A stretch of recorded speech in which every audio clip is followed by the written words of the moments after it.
Hey guys, so another video. We have this question now.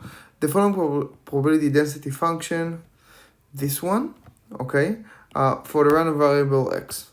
So the first step we wanted to do is to find what is the quantity c here, okay, and we will have this random variable y.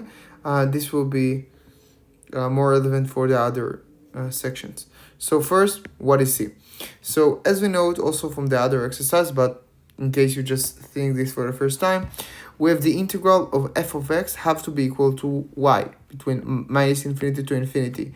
But because we know the values are only here and everywhere is 0, we can do the integral between minus 2 and 1 of just this part. It have to be equal to 1. So all of this have to be equal to 1. Okay, so now what I did was to integrate. And after I integrated, I just insert the values 1 and then minus 2. Okay, so this is what we have here. And then everything is have to be equal to 1. And then I get that c equal to 4 divided by 21. Okay, so now we go over to b. They ask us what is the distribution domain of x. So the professor told me he meant for e of x. So what is the expected value? So what is the expected value? We're doing the integral between minus 2 to 1 of f of x times x. Okay, it's really easy.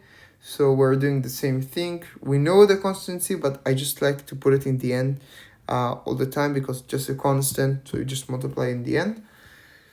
So what I did was the same integral, but everything times x. So x to the power of 4 now become x to the power of 5 divided by 5, and 3x to the power of 3 become 3x to the power of 4 divided by 4. So now we insert the values the same way.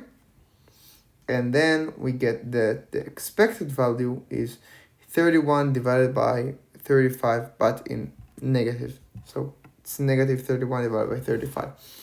Okay. Now we ask ourselves, C. What is the cumulative distribution function, the CDF of the random variable y?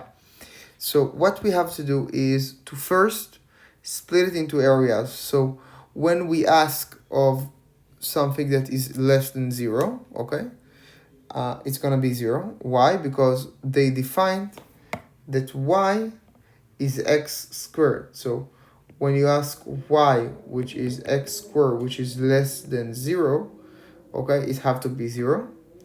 And when we ask y, which is x squared, which is bigger than 4, it's gonna be 1, because look here, after minus 2 to the power of 2, it's become 4, and meaning there's no value after it, and it have to be 1.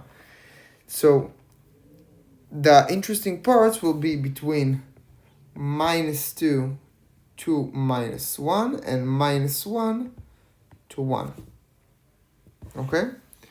This is going to be the interesting areas. So first is this area. And for the first part, I look at everything like y is less than equal to k squared. The reason I use k squared, it's so now I will not have a square root. It will not get me confused. So I wrote everything here. So this is for the area of k squared is less than 1. Okay, so this is the area, meaning k, the value we'll put inside, it will be between minus 1 and 1. Okay, so what we did now, I rewrote it. Okay, so but with x, so between minus k and k, we ask a value. And then this is this integral, and just we integrate the part. So we integrate the same function. We insert the values, okay, of k and minus k, and we get that the function is a divided by 21, k to the power of 3. Now, this is another part of k squared is bigger than 1, meaning k is bigger than 1. Okay, but the area we are looking at, note that the area of x is actually between minus 2 and minus 1, okay?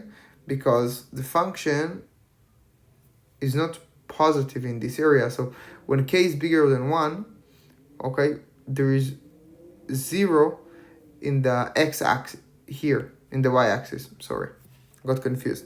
Anyway, so what we're doing now is we are adding this negative part between minus 1 and 1, okay, which will be a divided by 21, and we will need to add this part, which is between minus k to minus 1, okay?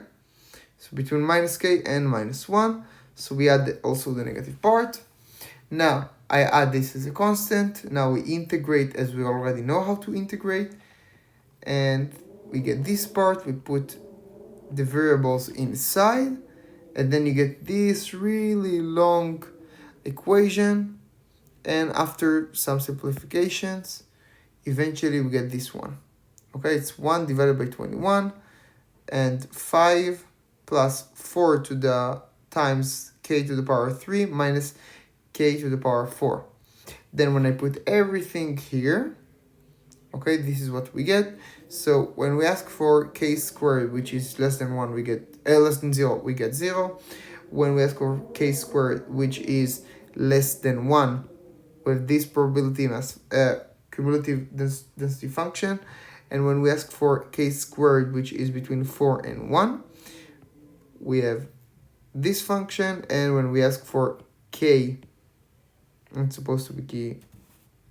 Anyway, so when we ask for k squared, which is bigger than 4, we get 1. Okay, so now what I did was the same thing, but I just changed every time I saw k to be the square root of k. Okay, so just for it's easier for the next question. So p of y of k, I just change it from k squared to be k here also. So now you see it's to the power of 3 divided by 2 because everything is to the root, all the k is to the root. And we get this equation, and this is okay. By the way, okay, so this is okay for us.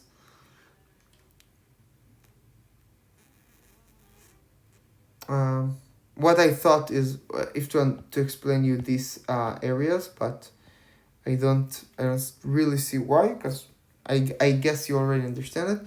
And now they ask us for probability density function. So what we do is just taking the derivative and we get this function. Okay, so